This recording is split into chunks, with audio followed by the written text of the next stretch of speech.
బాగుంటాయి chicken sir. బాగున్నాయా? బాగున్నాయి. చికెన్ రసం రైస్లో కలుపుకొని తింటే అసలు మామూలుగా లేదు, అసలు చాలా బాగుంది.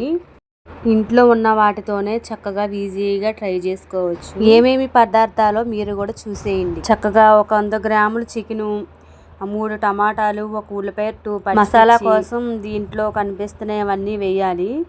మీకు తెలుసు కదా, దాల్చిన చెక్క, ధనియాలు, 3 ఎండుమిరగాయలు, ఎల్లుల్లిపాయలు, జీలకర్ర, మిరియాలు, ప్లేట్ మీద ఉన్న వాటి మొత్తం అవి.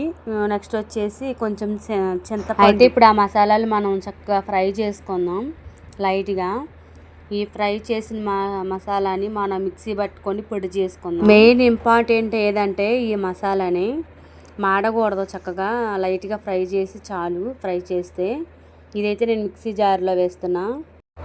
చక్కగా పొడి అయింది కదా, దీన్ని పక్కన పెట్టిన తర్వాత మళ్ళీ టమాటాస్ నేను చిన్న చిన్నగా ముక్కలు చేసి మిక్సీలో వేసాను. ఇవైతే చక్కగా మెత్తగా నలిగిపోయింది కదా, ఈ ప్యూర్ అయితే పక్కన పెడదాం. నెక్స్ట్ వచ్చేసి ఇప్పుడు ఇందాక చింతపొడి చూపించాను కదా, దాన్ని రసాన్ని కూడా చక్కగా ఒక గిన్నెలో వేసి ఆ టమాటా ప్యూర్ కూడా వేసేసి చక్కగా ఆ రెండు కలిపేసేసి పక్కన పెడదాం. వీటిని పక్కన పెట్టేసిన తర్వాత చూడండి ఎలా ఉందో. దీన్ని అయితే నేను రెడీ చేసి పక్కన పెట్టాను. ఆ రెండు తప్ప ఇంకేం వేయలేదు. ఒక వెడల్పు గిన్నె అయితే తీసుకున్నాను.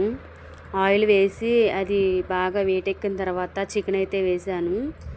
ఆ చికెన్లోనే కొంచెం ఉప్పు అయితే వేసాను తొందరగా మగ్గడానికి. నెక్స్ట్ వచ్చేసి ఉల్లిపాయలు, పచ్చిమిర్చి కూడా వేసాను. చక్కగా అవి వాటర్ అంతా ఎగిరిపోయిన దాకా చక్కగా మగ్గనిచ్చిన తర్వాత, ఈలోగా ఎవరైనా సబ్స్క్రైబ్ చేయని వాళ్ళు ఎవరైనా ఉంటే ప్లీజ్ సబ్స్క్రైబ్ చేయండి. చూడండి ఎలా వాటర్ అయితే ఇంకిపోయింది కదా, చక్కగా ఎగిరిపోయింది కదా. దాంట్లోనే కొంచెం పసుపు, కొంచెం కారం అయితే వేసాను.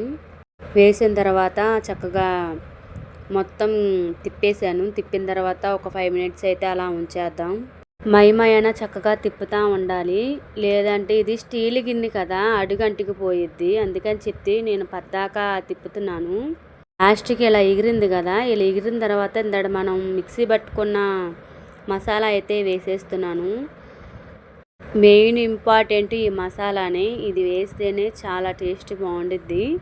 నేను కూడా ఫస్ట్ టైం ట్రై చేస్తున్నాను. యూట్యూబ్లో సెర్చ్ చేస్తే ఇలా చికెన్ చారు ఉంది, చికెన్ రసము ఉంది. అయితే నేను ప్రస్తుతానికి ఆ రెండిట్లో మీరే పేరు పెట్టాలి. ఏం పేరు పెడితే మీరు కామెంట్లో కామెంట్ చేయండి. ఆ మసాలా వేసిన తర్వాత కొంచెం అటు ఇటు తిప్పిన తర్వాత ఇందాడ నేను టమాటా ప్యూరు, చింతపండు అవి కలిపి పెట్టాను కదా, అవైతే వేసేసాను దీంట్లో. చూడండి ఎలా వేసేసానో. ఇది కొంచెం మరుగుతూ ఉంటే కొంచెం చికెన్ ముక్కలు కూడా చక్కగా మెత్తగా అవుతాయి అన్నమాట. చూడండి ఎలా మరుగుతున్నాయో. ఇలా మరిగితే టేస్ట్ అనేది చాలా బాగుంటాయి. చికెన్ రసం రెడీ అయిపోయింది. నేనైతే ఒక పళ్ళెం తీసుకొని వేడివేడిగా రైస్ అయితే సర్వ్ చేశాను.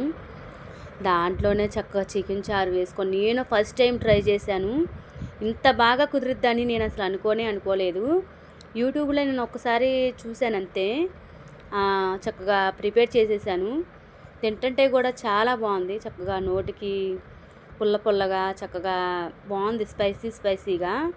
యూట్యూబ్లో చూసి చేశాను చికెన్ రసం, చాలా బాగుంది. కానీ మీరు కూడా ఇలా ట్రై చేసి ఒక్కసారి తిని చూడండి, మీరే అంటారు బాగుందని. చాలా బాగుంది, స్పైసీ కూడా. నేనైతే మా అత్తకు కూడా పెట్టాను, ఆవిడ కూడా తింది. బాగున్నాయి అని చెప్తుంది అత్త కూడా. నేను రికార్డ్ చేయలేదు. ఇంతకీ ఈ వీడియో మీకు ఎలా అనిపించిందో కామెంట్ చేయండి, అలాగే సబ్స్క్రైబ్ చేయండి. బాయ్.